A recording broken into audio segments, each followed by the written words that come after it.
families, creating a lifetime of memories. Sadly, some families are denied these important moments due to the sad practice of alienation. These are families divided. Hello, everyone, and welcome to Families Divided TV. The interference of child custody has been outlawed in every state since the 1980s. Each state has a variation of this definition. A person commits a crime if he or she knowingly or recklessly takes or entices any child under the age of 18 from the custody of his or her parent, guardian, or other lawful custodian, when he or she has no privilege to do so. When a parent keeps a child from their other parent, they are interfering with that parent's custody, and it is against the law in every state. Custodial interference, parental abduction, is defined by the National Center for Missing and Exploited Children and the Department of Justice. Interfering with child custody is identified as abusive under the Department of Justice Family Violence Guidelines and by the National Domestic Violence Prevention Program, power and control as use of a child. Both state and federal laws have identified this as a criminal act for over 40 years. Yet law enforcement continues to misinform the public and refuses to enforce this law.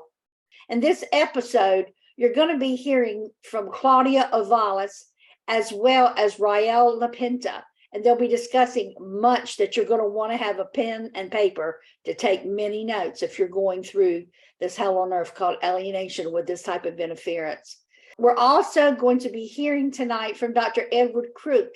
He is going to be our keynote speaker at our upcoming conference in October, Alienation, the Truth Regarding the Trauma and the Abuse. He's going to be sharing with you a little bit about what he's going to be presenting at that conference. This conference is going to be extremely important, and this is really probably the most important topic there is in the field of alienation. And we have 11 of the top experts and professionals in the world who'll be presenting at this.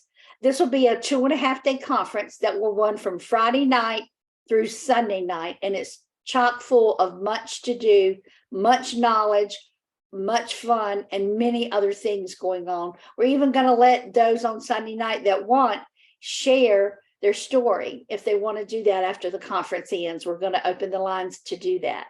So I hope you'll go ahead and get registered. Many already have, and I hope you'll go ahead and register as well. It's going to be a phenomenal conference, and you're not going to want to miss this. We're really pulling out all the stops for you. So we're going to be back in just a little bit with Dr. Edward Crook, Claudia, and Rael right after these messages.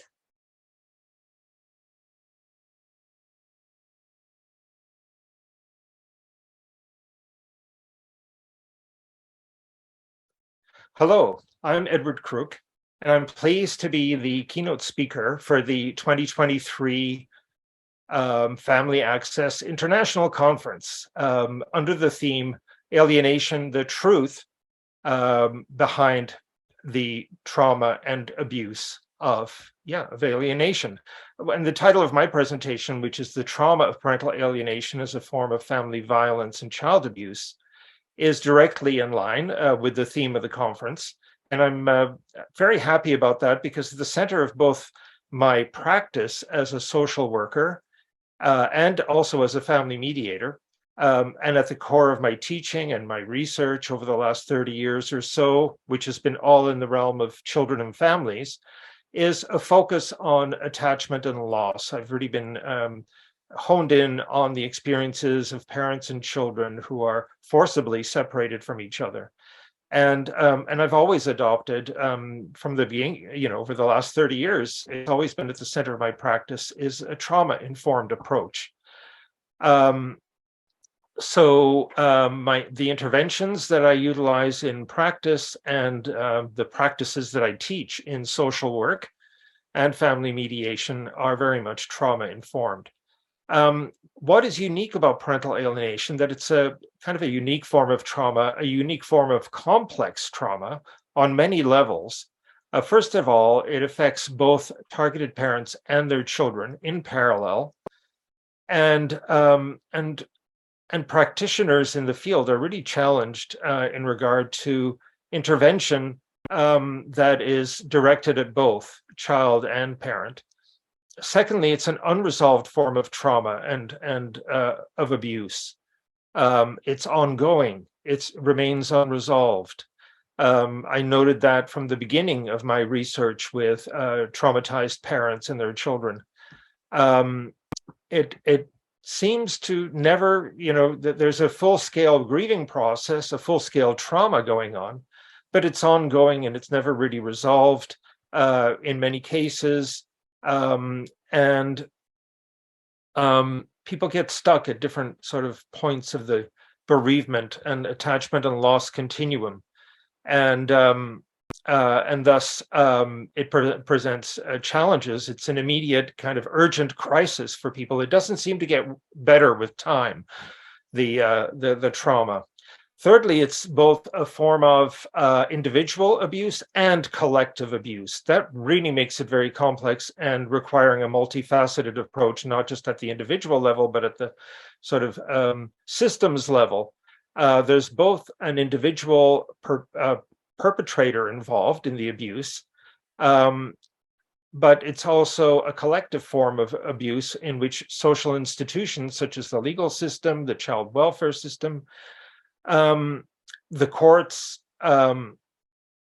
it's both, individual and collective abuse, in that it seems that we're working with a system that's invested in maintaining the status quo and doesn't really deal with parental alienation all that effectively.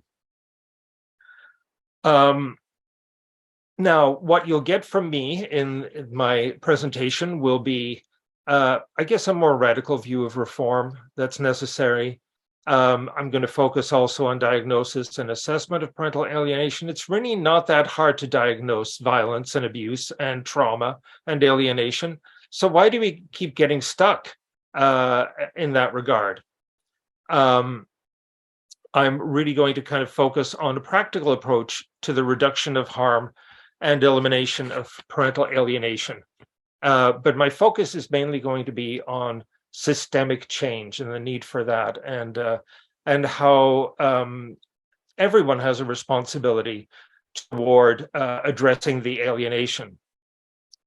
It seems that the system, so-called the system that so many parents talk about, seems almost tailor-made to not only perpetuate parental alienation, but to create it, to cause it, in that it polarizes parents. There's sometimes potential for healing and reconciliation in the sense of not kind of cutting someone out of the picture in a child's life. This primal wound that is parental alienation can be prevented through systemic reform, removing those who profit from the adversarial system just right out of the picture. At the very least, you'll find my perspective to be thought-provoking, and the ideas that it stimulates will challenge these so-called received ideas, ideas that you've received over the years. And I'm looking forward to challenges, questions, debate, discussion, whether you're a parent, a politician, a policymaker, or a family practitioner in the legal or mental health fields. We all have a role to play in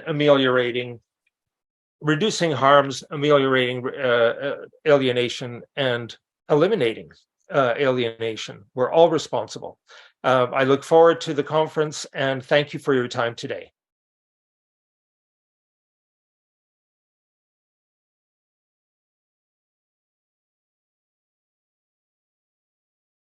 Divorce and co-parenting are a major life interruption for families, especially the kids, but also for parents and grandparents. And it's even worse in blame-filled, high-conflict cases.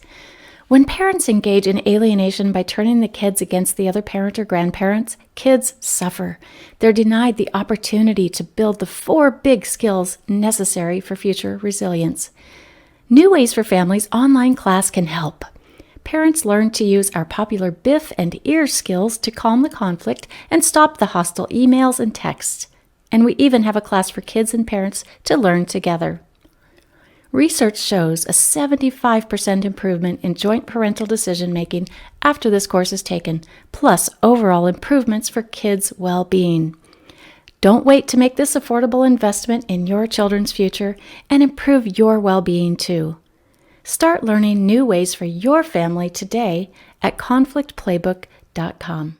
My name is Claudia, and I'm here to discuss custody interference and how to enforce this law. Just a brief history of this law. Penal codes on custody interference go back to the 1980s. They were established and enacted in the early 80s around the Adam Walsh Act and the Missing Children's Act. And you can look up this information online for yourself. Now, what we're presenting to you as a disclosure is that we are not attorneys. We're merely parents that have been impacted and experienced this. And we've learned about it through our research and public records requests and hearing many parents' stories. So again, a lot of this information you can find on your own, and we'll mention the resources that can help you with that at the end of this. Hello, my name is Rael, and I work with Claudia on interference with child custody. Every state has a law against interference with child custody. So depending on your state, it could be that if the other parent is withholding the child from you during your custodial time, or if the other parent is enticing the child to come or to not go to your visitation time. If another person, it could be another person that might be blocking you from your custody time. So anything that's interfering with your custody time, and the details are defined in your own state law. So there's a difference between criminal law and civil law. So if you've been through the family court where maybe you're filing a petition or a modification for custody or contempt for a custody order, that is through the civil law realm. So, but there's also criminal law, which would be if you stole a car, if you set a fire somewhere, drunk driving, and also interference with child custody. So you can enforce this law criminally by calling the police, and then the police will then arrest and charge the perpetrator, and you would be the victim of the crime. So if you want to try this avenue of filing criminal charges for custodial interference, these are some of the things that you need. So it's not always easily charged, but the more awareness that we are bringing to people, the more this is happening. And it does happen. So some of the things that you'll need when you want to do this is follow your court order to the T. If your court order says the pickup is at the police station at 6 p.m., then you go to the police station at 6 p.m. And if your child isn't there, or the other parent is saying that they're not going to come, you can call the police at this point to report a crime. So you need your court order there with the exchange details highlighted and maybe flagged. You want to make this as easy as possible. Be sure to know your rights. Be sure to know the Bill of Rights for a victim in your state and reporting a crime, as well as your penal code for your state, knowing your penal code number. In each state, the penal code is the same as the state statute, and that's the laws for your specific state. So knowing your penal code, having your court order, calling the police, it would be a good idea if you could bring a witness with you to help, because a witness can also report this crime. It's also helpful to make sure that the police officer has their body cam on when they come. Look up your state laws and see if you are allowed to record a third-party recording, and then you want to record it if possible. You want to remain as calm as possible. It's going to be hard because you might have to leave without your child, but you want to make sure that you know your rights and you advocate for your rights with the police officer. You want to state the facts and be respectful. You can ask questions like, are you denying me my right to report a crime? You can be assertive without being aggressive and still have the criminal charges heard from the officer. So these are the things that you need. And then Claudia is going to go into the steps of. Right. And firstly, to identify your state penal code, you can actually search online and enter the words custody interference and your state name. And that normally narrows down how to find your statute.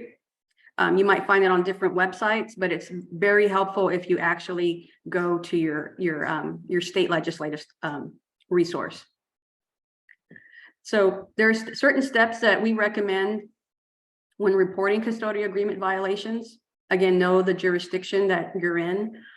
There is a difference between a city police and a sheriff.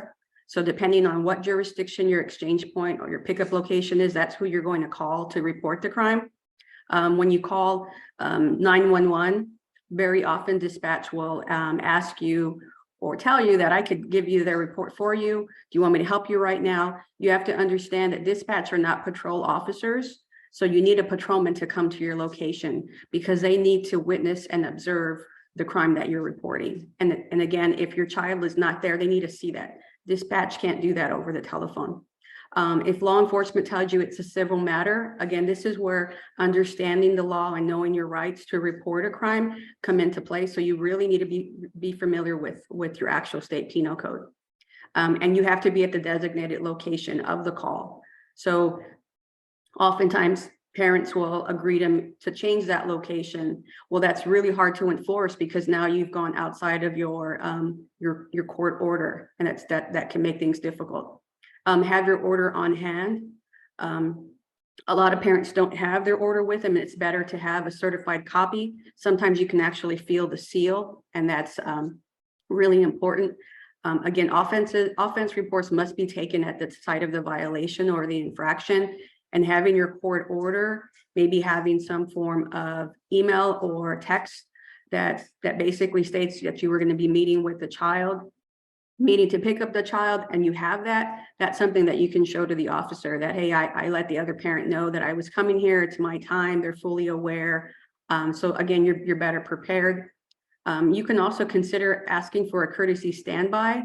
Let's say that this has happened a lot and you foresee that it's going to happen, and now you're more aware based on what you're researching. You can ask them to come out to the site and be there to witness firsthand what's going to happen, and the exchange is not going to occur. Prepare yourself in advance. Again, leave all the court drama behind.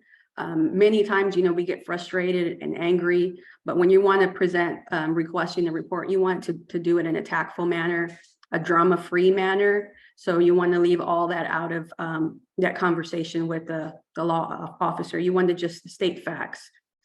You want to also ask if the officer's body cam is on.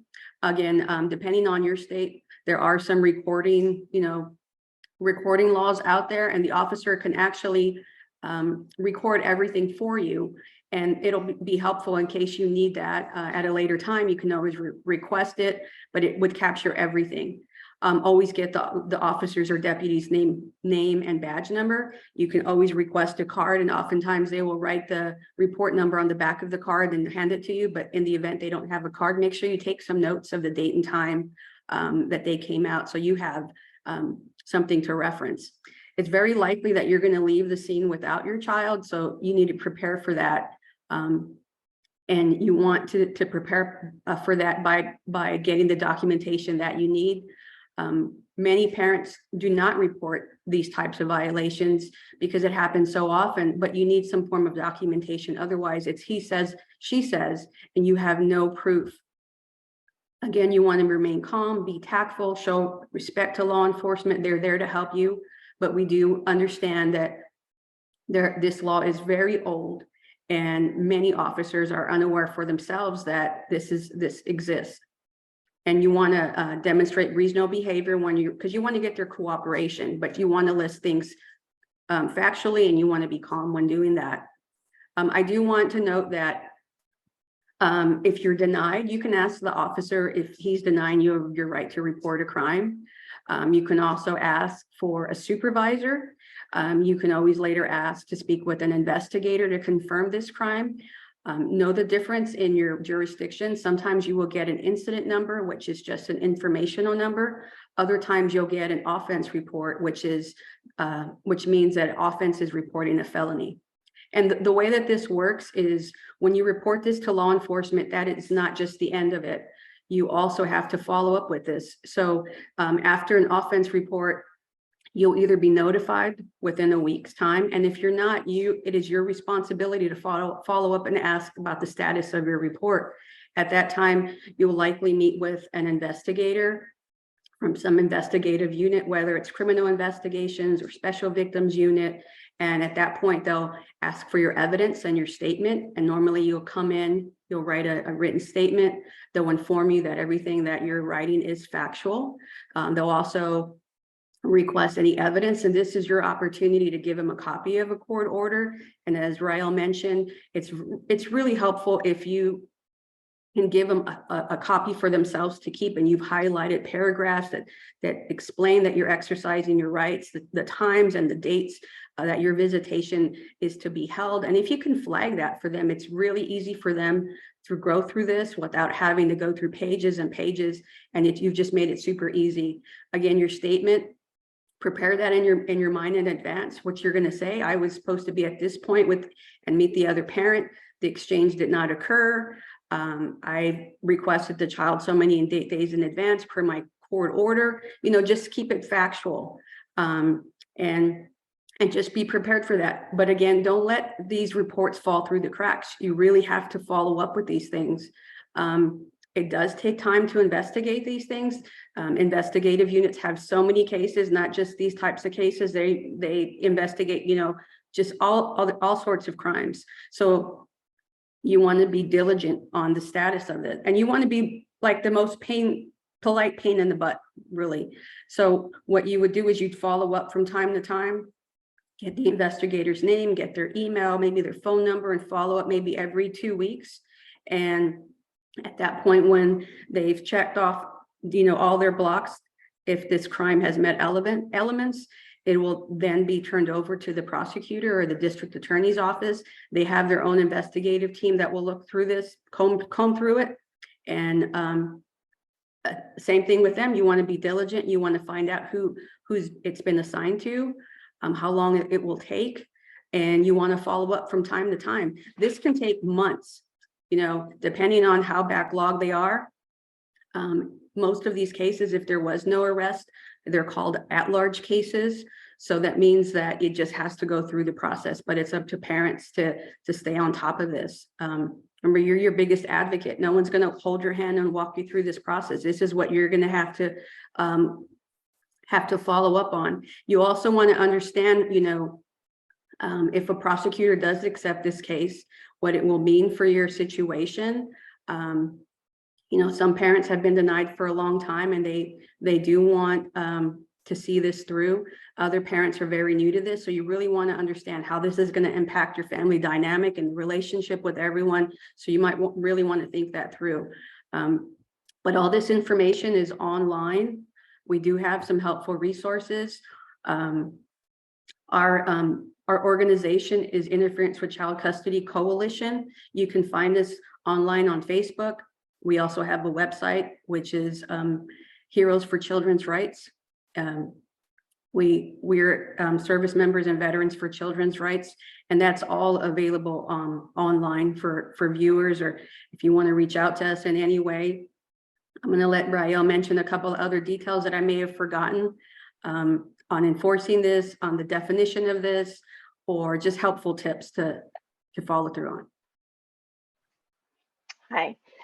So yes, we offer events online through the Facebook page. You can register for events, and we offer workshops to help walk parents through this, kind of the steps of this, and to learn their rights. So the biggest thing that we want to get across is that you have to be your biggest advocate. You have to do some of the legwork and look up your laws, know your rights, and advocate for yourself.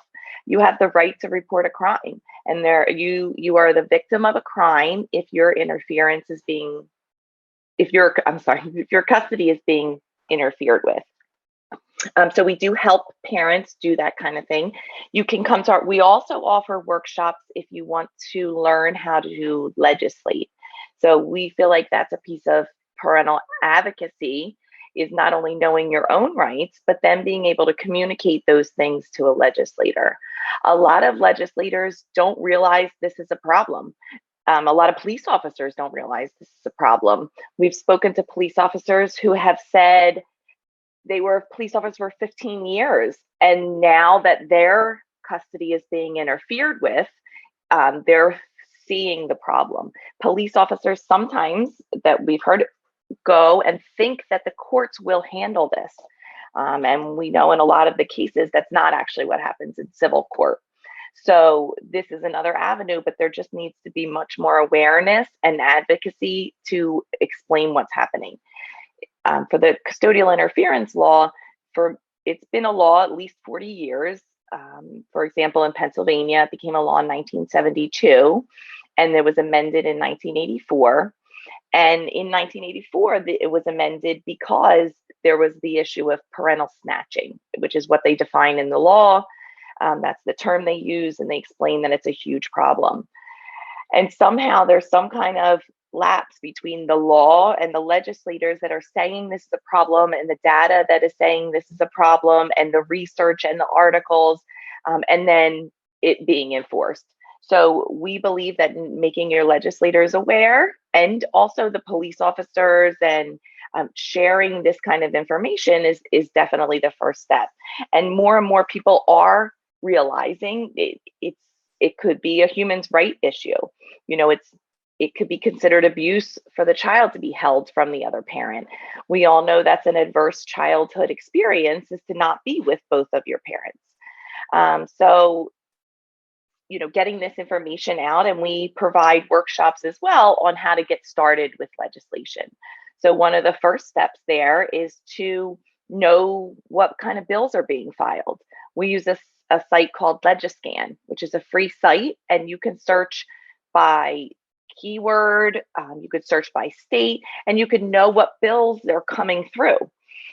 Then you can contact your legislators. I was surprised.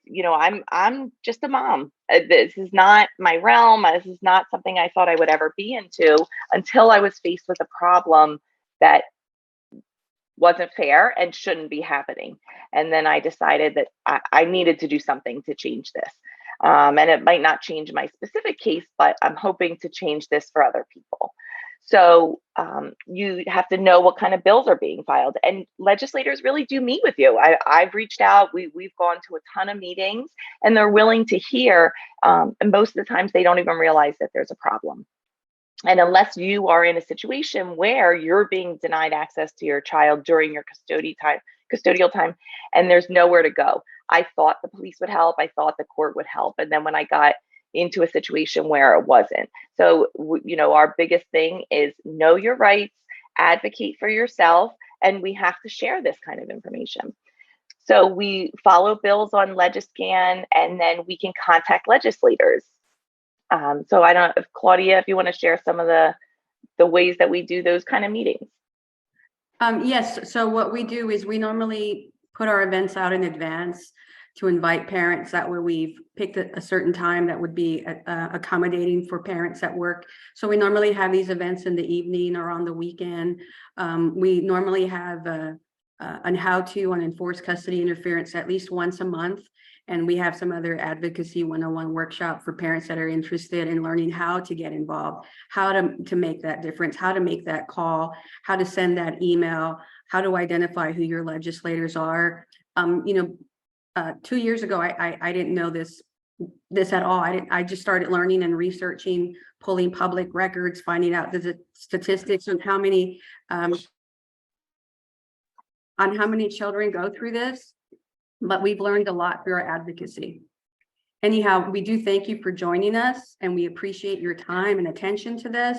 Unless Rael has anything else, thank you so much. So if you want to make a change in your state, please reach out. We're more than happy to help everyone. When we contact legislators, we have information. We have done open records requests in states to get the data to show them that it's a problem. We don't talk about our personal stories because it does muddy the waters, and legislators can't help us personally. But if this is a problem in their state or their district, that is something they can help with.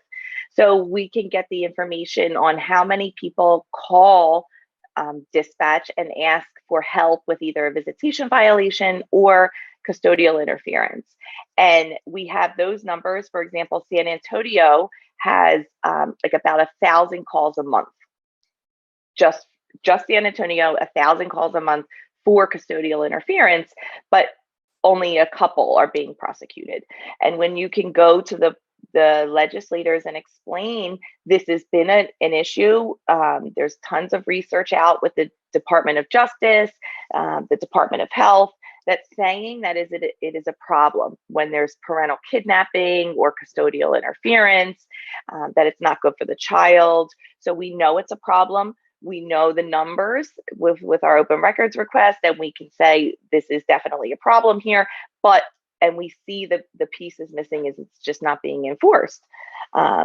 Something else that we can do is request the public policies or request the policies and procedural manual for your police officer. Every police department has a set of policies and procedures that they're to follow. So you can request that, and then if a police officer comes out and they're doing something different than what their policy says, that's something that you can bring to their attention. Some people just don't even know the policies. Police officers, it takes years sometimes for them to be trained on new laws and new bills. So it's important for us to share this information with other parents. When you are entitled to see your child, but your access is being denied, that can be very frustrating, and at least I felt very helpless. And doing something about it is a way that you can get some control over this. There's something you can do if this is happening to you. And if we all work together, we can get this movement out, and everybody can be aware of their rights, and hopefully it won't be as much of a fight to get your rights met. So some things that people bring up to us a lot is like, what happens if the police say, do you have an attorney? So Claudia, what do you recommend for them to say if a police officer says, well, don't you have an attorney? Often when they ask you to have an attorney, that's irrelevant because you're reporting a crime, you're not bringing a civil issue. If this was any other crime that you would be reporting, you wouldn't be required to bring your attorney. If you were robbed or burglarized, you wouldn't need an attorney. The confusion here with law enforcement is the moment you say child custody, they assume that it's a civil issue. And that's a confusing thing to understand because it is a child custody thing. However, we're not bringing a civil issue to their attention.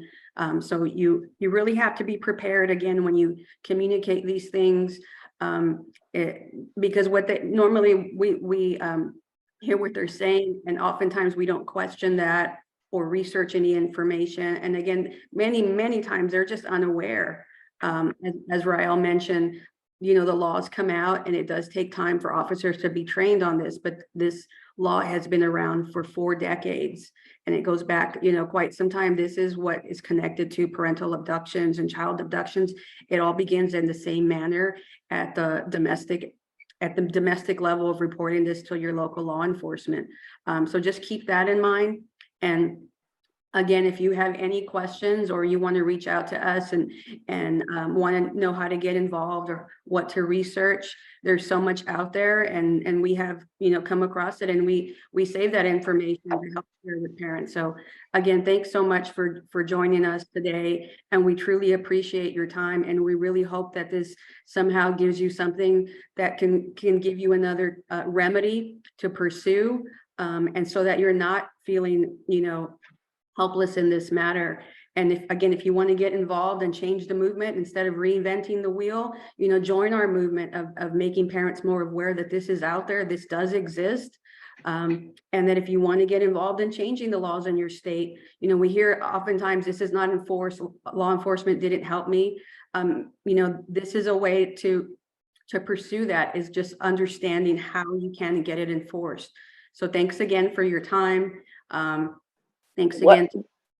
And what happens? What happens if if the other parent says the child's refusing? For we get that question a lot when a parent attempts to pick up the child and they say the child is telling the officer that they're refusing to go. You have to remember that the court order is between parents and not a child. Not encouraging is interference. Just like we wouldn't allow a child to decide whether they're going to go to school or whether they're going to, you know, get in the car and drive away. There are laws and rules in place for reasons, and it's like a child safety issue. So that's what we can compare it to. We wouldn't allow these children to make adult decisions. So keep that in mind. One of the other things that we've looked into is defining what a child or minor is in your state, because when you're better prepared, when an officer wants to tell you, well, I can't make the child go. Well, the definition of a child in the state of Texas is any individual under the age of 18. So it's really not up to the child to make this decision, officer. And again, it's how you talk to and present your report to the officer that is very, very helpful. So those are the kinds of questions that we come across. And again, if there's any others, just let us know. Yeah, and remember that you already went to civil court. You don't have to go back to civil court. You went to civil court and you got a court order, and now you need law enforcement to enforce the law. So we also work on educating parents about legislation that's coming, because it's important for you to be aware what's happening so that you can either support a legislator who's put a bill that would be helpful, or you can intervene.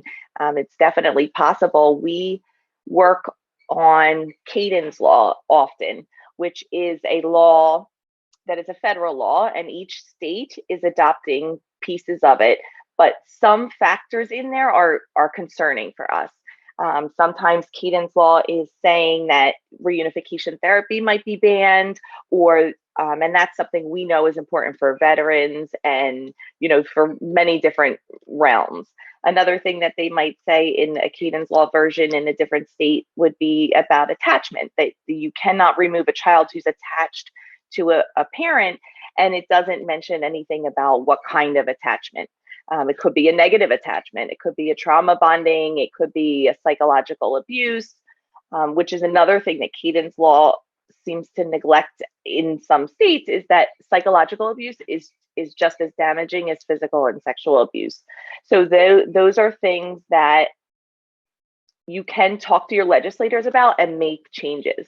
We've done that in several states. You know, we just reach out and just can explain the point. Legislators can't think of everything. So, and if you have groups that can go and formulate your concerns and express them to them, things really can get changed. Other than just complaining about it or posting about it, you know, you really can make a difference. So we do encourage you to please reach out to us. We want to help. We are willing to, you know, share templates to request meetings and attend meetings with different states, or put you in connections with that state. On our Facebook page, we also have individual state pages. So each state has a custodial interference with their penal code page separately, that then you can connect with the people in that state, so that you can reach out to legislation and make changes there. We also are going to promote some taking action for Awareness Day for parental alienation. So keep a lookout for that on our page. Right. And we're also working on a custody interference awareness day. And we are planning for it sometime in April. We're still working out the details with our team. Again, this is not just myself and Rael. We do have a team that works behind this. We do have a few affiliates that are working with us to share this information. And we're so grateful for what everyone is doing. Again, it's about a movement. It's about making change and spreading awareness. And we do have a few legislative bills that have mention custodial interference in their laws, and those are currently pending. We have one in Connecticut. We have one in Utah, 3 in Texas. We have one in there was another one, Missouri. So there are a few out there, and we do track them just to spread awareness and let parents know that they can utilize,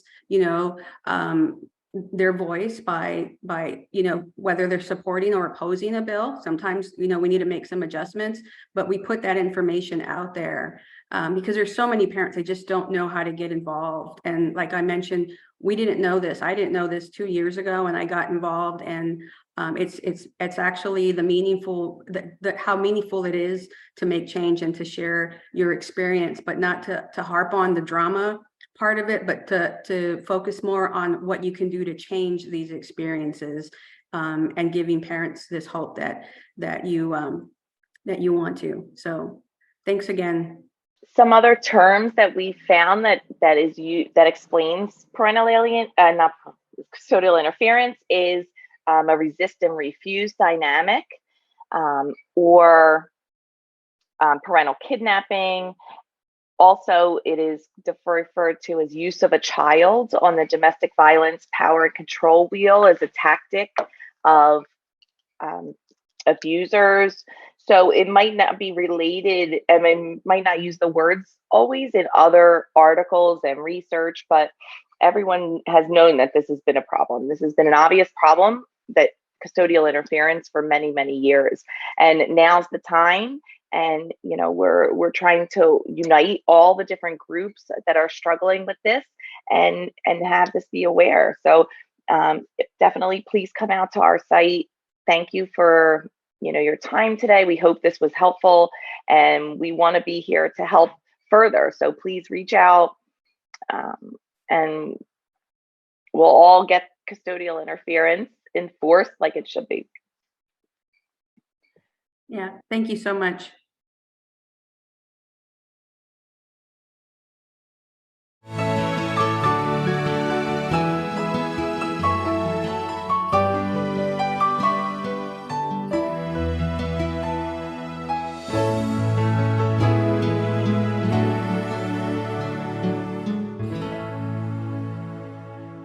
Sadly, too many know the pain and trauma associated with parental and grandparent alienation. Family Access, Fighting for Children's Rights, will present an important international virtual conference on October the 13th through the 15th, 2023. The conference, entitled Alienation, The Truth Regarding the Trauma and Abuse, will feature world-renowned experts in the field of alienation. You'll join the conference event coordinator, Elaine Cobb, and moderator, Megan Hunter, as they introduce you to keynote speaker, Dr. Edward Crook. Plus, you'll hear important presentations from Dr. Joshua Coleman, Lisa Rothfuss, Dr. Mary Alvarez, Chris Smith, Bill Eddy, Dr. Noel Hunter, Dr. Sue Kornblum, Dr. William Burnett, Megan Hunter, and Jordan Traeger. Join the many attendees already securing their spot for the conference entitled Alienation, The Truth Regarding the Trauma and Abuse. For information, visit familyaccess.info for all the details. The special conference is being hosted by Family Access, Fighting for Children's Rights, Steel Partners Foundation, and PASCA, Parental Alienation is Child Abuse. In our next episode, Megan Hunter gives us advice for extended family members in alienation.